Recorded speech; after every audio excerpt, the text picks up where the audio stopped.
We're talking about infrastructure for rolling out a one-to-one device ratio. The first thing that needs to be addressed is bandwidth. Bandwidth is like the gasoline for a vehicle. Without gasoline, our vehicle does not move forward.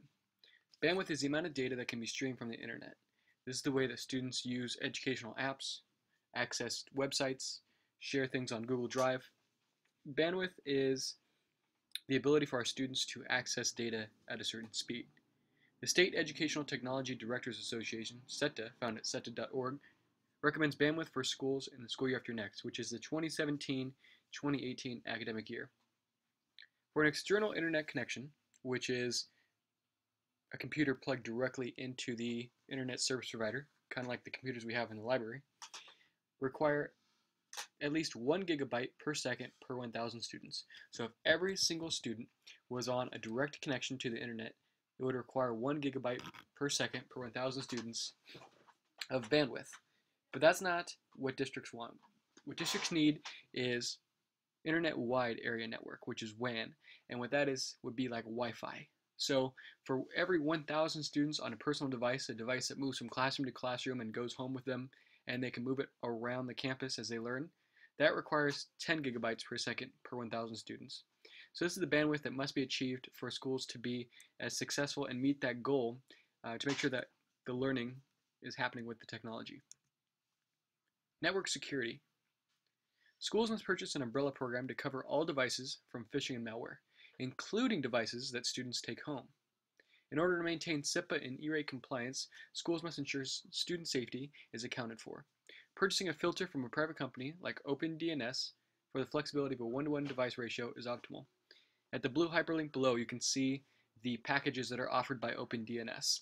OpenDNS offers a way that every time a device that is owned by the district accesses a network, it is protected. So a student accesses one of our networks on campus. We already have the internet filter that will stop the phishing, the malware, and downloading inappropriate content. But when the students go home with that device, OpenDNS is still downloaded content that stops them from viewing, accessing, phishing, malware, inappropriate content, no matter what network they're on, because it's already downloaded into the device. So that's a great way to make sure that we can account for student safety. The asset security, so actually protecting the device. Devices are a major part of any district's or school's vision. They're substantial investment and require protection from fair use and from possible theft. Purchasing a cart for every classroom that has devices ensures devices are secured during non-school hours. It's a way to make sure that the devices are charged, they're protected, and they are out of harm's way. Also, purchasing bags and covers for all devices for students to carry to and from school without damaging them. We know that students have lives. They make mistakes. They have a lot of things going on. Not only do they put their backpack, their device, and their lunch all in one spot, we need to make sure that these devices are protected. So if anything happens, whether they drop their backpack, they're walking to and from a classroom, and they trip and fall, the device is protected with a cover. We know that we've watched certain districts like Lakeside Unified who's bought and used covers on all of their devices, and we know that E3 Civic High has purchased bags, and both of these schools and both of these schools and districts have been very successful in maintaining device longevity. So just making sure that devices are covered with the students when they carry them to and from classroom and to school and home, and also making sure the devices that stay on campus are protected as well. The acceptable use policy. San Diego County Office of Education has constructed an internet usage policy that could be a foundation for creating a policy for any district. It states appropriate use for students on district-owned devices, whether on the district's network or a network at home. This policy can be found at the blue hyperlink below and details a very informative way on how to make sure students are using the devices appropriately.